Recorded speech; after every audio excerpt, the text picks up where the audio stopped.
ఓం సదాశివసమారంభాం వ్యాసశంకరమధ్యమాం అస్మదాచార్యపర్యంతాం వందే గురుపరంపరాం.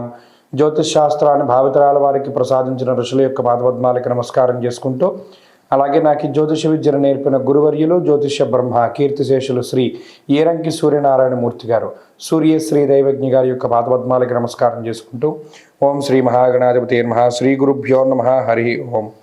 వీక్షకులందరికీ నమస్కారం. కన్యారాశి వారి యొక్క గ్రహగతులు సాధారణంగానే గోచరిస్తూ ఉన్నాయి.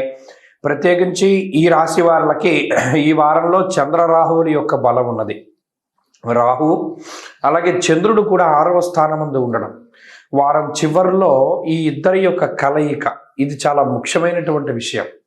చంద్ర రాహువులు ఎప్పుడైతే 6వ స్థానమందు కలుస్తారో స్వస్థాన ప్రాప్తి ఆరోగ్యం అర్ధలాభం యశస్కరం అన్నది శాస్త్రం. అంటే ఏదైనా ఆర్థిక పరంగా ఉండేటువంటి ఉన్నతిని, ఆరోగ్యపరమైనటువంటి ఉన్నతిని, ముఖ్యంగా మానసిక సమస్యలతోటి బాధపడుతూ ఉండేటువంటి వారికి అందులోంచి విముక్తిని గ్రహస్థితి ప్రసాదిస్తుంది. అలాగే ఏదైనా డబ్బు నీళ్లప్రాయంగా ఖర్చు అయిపోతూ ఉన్నప్పుడు అక్కడితోటి అడ్డుకట్టబడుతుంది. ఇక మీదట ఇంత డబ్బు ఖర్చు పెట్టక్కర్లేదు అనేటువంటి ధోరణిలో ఈ గ్రహస్థితి ఉపయోగపడుతుంది. అలాగే శత్రువుల పైన పూర్తి స్థాయి విజయానికి కారణమవుతుంది. అంతేకాకుండా ఆర్థికంగా రుణబాధను తగ్గించడానికి ఈ గ్రహస్థితి ఉపయోగపడుతుంది. అలాగే ఒక పాజిటివ్ మైండ్ సెట్, ఒక పాజిటివ్ యాటిట్యూడ్ డెవలప్ అవడంలో కూడా ఈ గ్రహస్థితి ఉపకరిస్తూ ఉంటుంది.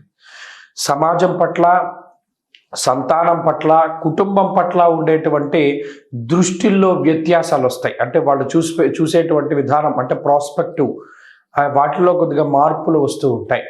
ముఖ్యంగా ఎవరికి ముఖ్యమైనటువంటి ఆ ఇంపార్టెన్స్ ఇవ్వాలి, ఎవరికి ఏ విధమైనటువంటి ప్రయారిటీ ఇవ్వాలి అనేటువంటి దాన్ని తెలుసుకోగలుగుతారు. ఆ రకంగా ముందుకు వెళ్ళగలుగుతూ ఉంటారు. ప్రణాళికల్లో మార్పులు వస్తూ ఉంటాయి.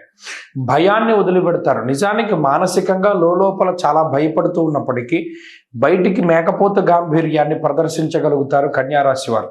చాలా ధైర్యంగా ఉన్నట్టు, దీన్ని ఎదుర్కొంటున్నట్టు కనబడతారు, కానీ లోపల భయం సాధారణంగానే ఉంటుంది. ఇది ఇక్కడ ప్రధానమైనటువంటి విషయం ఏంటంటే ఎవరు వచ్చి సహాయం చేయట్లేదు. ఈ విషయాన్ని దృష్టిలో పెట్టుకోవాలి. ఎవరి యొక్క సహాయము కూడా ఉండదు. ఓన్గా ముందుకు వెళ్ళాలి. ఓన్ మెంటాలిటీ, ఓన్ థాట్స్ మీదే ముందుకు వెళ్ళేటువంటి పరిస్థితులు ఈ వారంలో ప్రధానంగా కనబడుతూ ఉన్నాయి. ఉద్యోగ వ్యాపారాల పరంగా విపరీతమైనటువంటి ఆలోచనలు వస్తాయి కాబట్టి దానిలో నిర్ణయాలు తీసుకోకూడదు. ఈ విషయాన్ని దృష్టిలో పెట్టుకోండి. అలాగే ఈ వారంలో మరింత మంచి ఫలితాలను సాధించడానికే ఎక్కువగా సుబ్రహ్మణ్య ఆరాధన చేస్తూ ఉండడం చెప్పదగినటువంటి సూచన.